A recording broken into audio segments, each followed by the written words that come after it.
नमस्कार विद्यार्थ्यांनो, बघा आपण 8 क्लासचा पोल्युशन चॅप्टर कंटिन्यू करत आहोत. ज्याच्यामधला हा टॉपिक आहे आपला वॉटर पोल्युशन.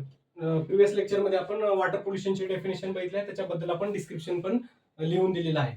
बघा, पोल्युशन पोल्युशन म्हणजे काय? Contamination of natural environment. म्हणजे आपले जे नॅचरल इन्व्हायरमेंट आहे, ज्याच्यामध्ये वेगवेगळ्या प्रकारचे ऑक्सिजन आहे, नायट्रोजन आहे, कार्बन डायऑक्साईड आहे, कार्बन मोनॉक्साईड, सगळे वेगवेगळ्या प्रकारचे गॅसेस प्रेझेंट आहेत. पण त्याच्यात पण आपण काय करणे? कॉन्टॅमिनेशन करणे आहे. त्या नॅचरल स्टेजला आपण डिस्टर्ब करणे, त्याला आपण थोडक्यात पोल्युशन म्हणतो. म्हणजे पोल्युटिंग फॅक्टर पण आहेत काही वेगवेगळ्या प्रकारचे, ते पण आपण लिहून दिलेले आहे तुम्हाला व्यवस्थित. रीड करत चला. आज बघा वॉटर पोल्युशन आपण घेणार आहोत. बघा, वॉटर पोल्युशन म्हणजे काय? When water become unclean and toxic due to the mixing of natural and artificial polluting substances known as water pollution. जे आपलं वॉटर आहे त्याला अनक्लीन करणे, डिस्टर्ब करणे, harmful mixing of artificial and manmade substances त्याच्यामध्ये mix करणे, आणि जी stage तयार होते त्याला आपण वॉटर पोल्युशन असं म्हणतो. Water become unclean and toxic due to mixing of natural and artificial polluting substances known as water pollution. Reason of water pollution बघा, त्याच्यामध्ये आता हे रिझन ऑफ वॉटर पोल्युशन मध्ये हे नॅचरल आहेत, काही आर्टिफिशियल आहेत. आता आपण जे बघणार आहोत ते रिझन ऑफ वॉटर पोल्युशन मध्ये नॅचरल समजा आहे.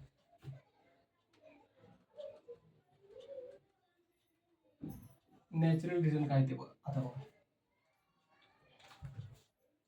त्याच्यानंतर आपण मॅनमेड घेणार आहोत. नॅचरल रिझन्स आहे, ठीक आहे. आता बघा, ग्रोथ ऑफ ॲक्वॅटिक वीड्स म्हणजे अनवॉन्टेड प्लांट्स. जे अनवॉन्टेड प्लांट्स आपल्या एखाद्या तलावामध्ये, एखाद्या नदीमध्ये येतात, त्याला आपण काय म्हणतो? Aquatic weeds. पण कशी? अनवॉन्टेड प्लांटची. अनवॉन्टेड प्लांट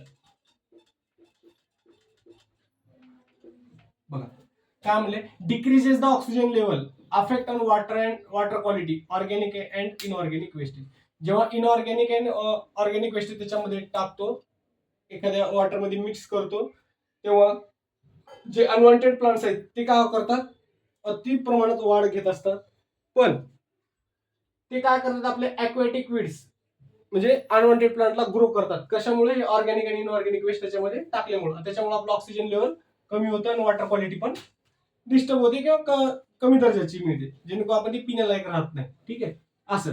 तर आपण पहिला काय? Growth of aquatic. दुसरं बघा रिझन काय? नॅचरल रिझन मध्ये डिपोजिशन ऑफ मड. मड म्हणजे चिखल. Change in the route of river. म्हणजे समजा एखाद्या प्लांटला रिव्हरचं पाणी जाते जे की ऑक्सिजनेटेड आहे, मग ते मडमुळे काय होतं? त्याचं रूट चेंज होतं, दुसरीकडे निघून जातं. म्हणजे जेणेकरून त्या प्लांटला काय होत नाही? प्रॉपर ऑक्सिजनेटेड वॉटर मिळत नाही, किंवा तिथं मिक्सिंग होतं, वेगवेगळ्या प्रकारचे materials, organic inorganic material mix होतात, जेणेकरून तिथं पण ऑक्सिजन लेवल आपलं कमी होतं. बघा म्हटले deposition of organic matter decrease. त्याच्यावर डिपोजिशन होतं ऑर्गॅनिक मॅटर. चिखल झालं की वेगवेगळ्या प्रकारची तिथं ऑर्गॅनिक इनऑर्गॅनिक मॅटर जमा होतं, जेणेकरून ते पण आपल्या पाण्याचे काय करतं? क्वालिटी कमी करतं, ऑक्सिजन लेवल कमी करतं. तिसरं बघा, सॉइल इरोजन. बघा, सॉइल इरोजन म्हणजे मृदा, म्हणजे ज्या प्रकारची माती आहे तिचं इरोजन होईल, म्हणजे ज्या तिथं कुठल्याच प्रकारचं पीक किंवा घेतलं जात नाही, जिथं सॉइल इरोजन जास्त प्रमाणात होतं, ती जे तिथली सॉइल का होते? अदर्जाची होते, म्हणजे त्याच्यात कुठल्याच प्रकारचं पीक प्रॉपर येत नाही. ठीक आहे. Due to the addition of biotic and abiotic factor to water, it disturb the composition of water. बघा, ज्या ठिकाणी पाणी व्यवस्थितपणे, ज्याच्यामध्ये ऑर्गॅनिक इनऑर्गॅनिक आहेत, प्रोटीन्स आहेत, लिपिड्स आहेत, वेगवेगळ्या प्रकारचे ऑर्गॅनिक मटेरियल आहे, ते काय होतं? डिस्टर्ब होतं. कशामुळे? Soil इरोजनमुळे.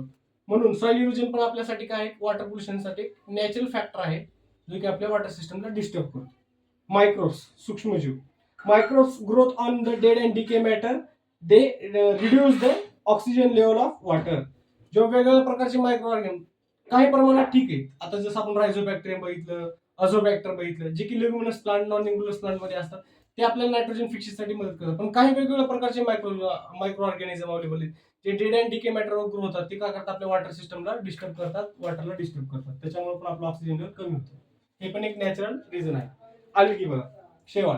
Grow due to organic and inorganic matter, they disturb the natural aquatic ecosystem.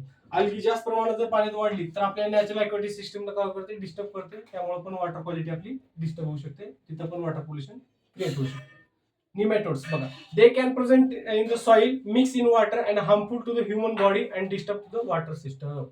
निमॅटोड्स पण एक पाण्यामध्ये राहणारे सूक्ष्मजीव आहेत, जे पाण्यात ग्रो होतात ते काय करतात बघा, ते पण सॉइल मिक्सिंग असतात. ते जेव्हा ते वॉटरमध्ये मिक्स होतात ते पण हार्मफुल असतात आपल्या ह्युमन बॉडीसाठी आणि डिस्टर्ब करतात कशाला, वॉटर सिस्टमला.